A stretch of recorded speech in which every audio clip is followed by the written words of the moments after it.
Ex-wife and friends laughed as he lost everything. Richard Hale had it all until a fire turned his empire into ashes. His wife divorced him. His so-called friends mocked him, and whispers followed him everywhere. He's finished. But when everyone vanished, only one person stayed. The aging Nanny who took him and his daughter into her modest home, from sleeping in a guest room to clawing his way back to the top. Richard's journey wasn't just about money. It was about discovering the one truth that would silence the laughter forever. Before we go any further, we'd love for you to hit that subscribe button. Your support means the world to us, and it helps us bring you even more powerful stories. Now let's begin. Richard Hale wasn't just another wealthy man.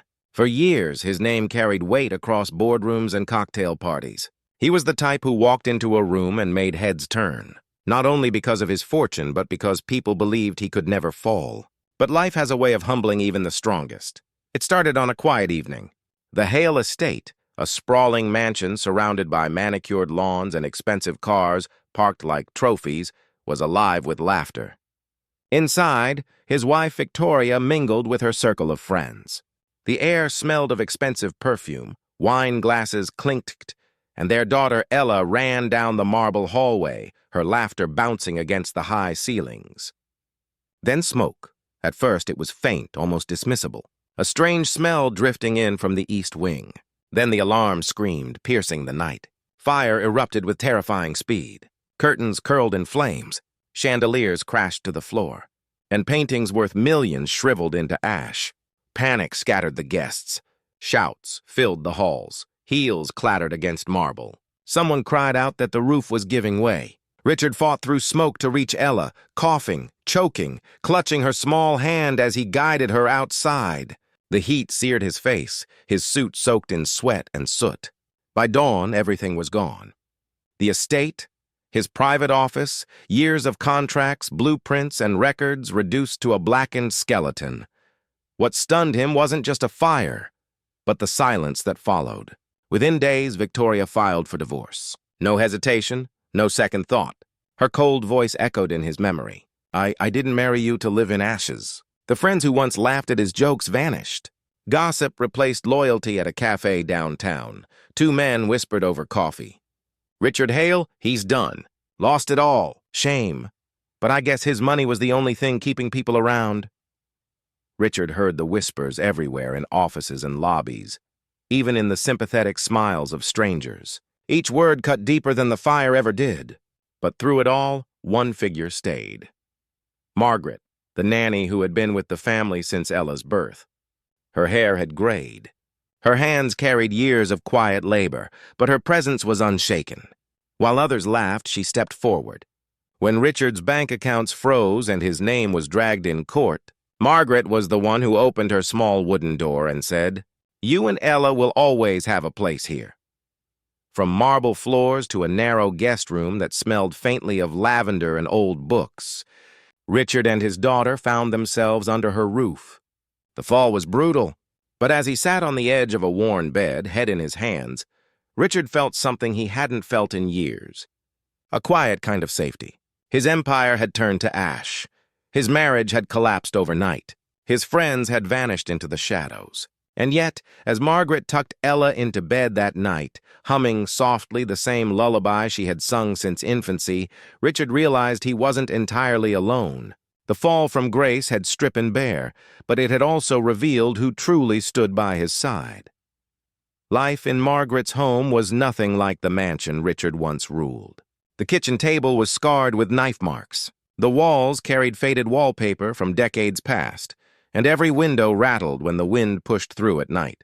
But to Ella, it was a safe haven. To Richard, it was a daily reminder of how far he had fallen. Mornings came early. He'd sit at the table in the same wrinkled shirt for days, staring at blank sheets of paper, trying to sketch out ideas for a comeback. His hands trembled when he held a pen. The same hands that once signed deals worth millions. Now even writing a grocery list made him feel small. Margaret noticed. She always did. Without a word, she'd place a cup of tea by his elbow, strong, steaming, carrying the faint aroma of mint. It wasn't much, but it broke the silence. At the local market, whispers followed him. "Isn't that Richard Hale?" "Yeah. Looks different without the suit and drivers, doesn't he? Poor guy. Yes, money really doesn't last forever. One afternoon, as he carried a small bag of bread and milk, a man he once called a friend walked past. The man didn't even greet him, just smirked and muttered under his breath to his companion, loud enough for Richard to hear. From billionaire to beggar, didn't see that coming. Richard's jaw tightened. He wanted to shout to remind him who he once was, but all he could do was grip the paper bag tighter, milk sloshing inside, and keep walking. At home, Ella sometimes caught him staring at the floor, shoulders heavy. She'd sit beside him, her tiny hand slipping into his, asking softly, "Daddy, are we going to be okay?" He forced a smile, nodding, though deep down even he wasn't sure. Margaret, however, carried no doubt. When Richard hesitated to take on small consulting work, jobs that paid less than a week than he once spent on a dinner, she nudged him. "Pride won't feed Ella," she said gently. "Take what you can and build from there." So he did. He worked late nights on Margaret's old wooden desk, the lamp flickering as he drafted business plans on recycled paper. Sometimes Ella would fall asleep on the couch, Margaret covering her with a blanket while Richard's pen scratched against the page. Every step forward was exhausting. Every attempt seemed too small. But brick by brick, Richard began to rebuild, not with the applause of crowds, but in the quiet determination born from humiliation. And every night when he looked at Margaret moving about her modest kitchen, he felt something unfamiliar. Gratitude. She didn't ask for money, didn't remind him of the past. She simply believed it was a fragile beginning, but it was the first light Richard had seen since the fire. Time has a way of testing what's real. In Margaret's modest home, the rhythm of life settled into something steady. Richard took every job he could find. Consulting for small firms, drafting business proposals and cramped cafes, even mentoring younger entrepreneurs who barely recognized his name. At first, it felt humiliating, but every project sharpened him again, rebuilding the instincts that had once made him powerful. He spent countless nights hunched over Margaret's desk, papers spread out like battle plans. Ella would peek through the doorway, sometimes whispering, "Don't stay up too late, Daddy," before curling back under her blanket. Margaret, never saying much, would slide a plate of food beside him and quietly step out. Years passed. The little sketches on paper became contracts. Those contracts grew into ventures. Ventures turned into something larger. A new company emerged, leaner and smarter than the empire he'd once lost. Whispers returned, but this time with a different tone. At the same cafe where men once mocked him, two strangers now leaned in, speaking low. "Is that Richard Hale?" "Yeah. Thought he was finished." "Not anymore. Heard just closed a deal bigger than half the firms in the city." Richard pretended not to hear, but inside a quiet fire stirred. With every success, Ella's laughter grew brighter. Margaret watched with pride as father and daughter slowly regained what had once been stolen. But something had changed in Richard. The man who once craved applause now carried himself with a calm, almost detached strength. And then they came crawling back. One by one, the so-called friends reappeared, smiles wider than ever. Handshakes offered like nothing had happened. At a gala, Richard noticed the same men who once mocked him circling, eager to be seen at his side. He shook hands politely, but their words bounced off him. And then came Victoria, dressed in elegance, her perfume filling the air. She approached him with feigned regret. "Richard," she said softly, "maybe we rush things. Maybe we can start again." He studied her, expression unreadable. Inside, a storm of memories rose. The divorce papers, the cruel smirk, the way she turned her back when he needed her most. But this time, he didn't beg. He didn't argue. He simply looked at her and said, "No." Around them, the room still for a moment. Victoria's painted smile faltered, but Richard had already turned away. For the first time in years, he wasn't fighting to prove himself. He was living proof. And Margaret, the woman who had stood by him in silence, watched it all unfold, knowing this was only the beginning. Success has a way of attracting shadows. By the time Richard's new company dominated headlines, whispers began to circle again. Not mocking this time, but curious probing. How had he risen so fast after being ruined? How had he rebuilt what others thought was impossible? Richard ignored most of it, but an investigator, A man who had quietly followed the story since the fire reached out with something heavier than gossip. A thin envelope slid across a cafe table, hands trembling as though it carried poison. Inside were documents, burned edges, smudged signatures, stolen deeds, and then photographs. Victoria's signature on forged claims, insurance papers altered with precision. A trail that led not to tragedy, but to betrayal. The fire hadn't been an accident. It had been engineered by her. Richard sat frozen, hard thudding in his chest as the truth unraveled. The flames that took everything from him had been lit by the woman he once vowed to protect. The divorce, the lawsuits, the loss of documents, all orchestrated to leave him stripped and powerless. That night, he couldn't sleep.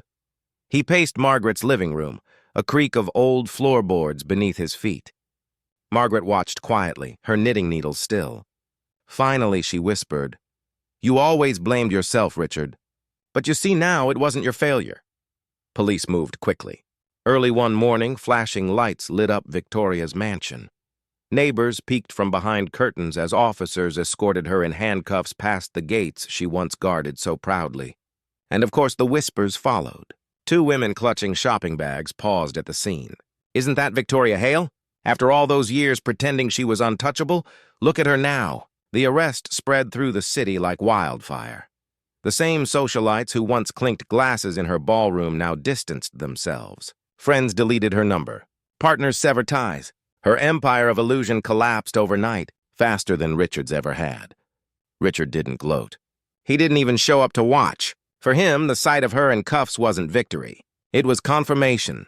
Confirmation that the years of doubt, humiliation, and whispered mockery had never been his burden to carry. And as he tucked Ella into bed that night, watching Margaret smooth the blanket over her shoulders, he felt something stronger than triumph. He felt release. The truth was out. The ghosts of fire and betrayal no longer haunted him. What remained was a man, scarred, wiser, and ready to define wealth in a way his ex-wife could never understand. The press room buzzed with cameras flashing, microphones angled forward like weapons. Reporters called Richard's name, their voices overlapping, chasing a headline.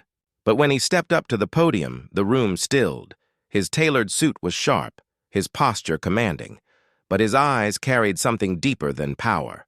They carried years of scars and the weight of a story few truly understood. He spoke slowly, his voice steady, each word deliberate. "No one believed in me," he said, pausing as the room leaned closer. "Not my friends, not even myself." The silence grew heavy. But one woman did.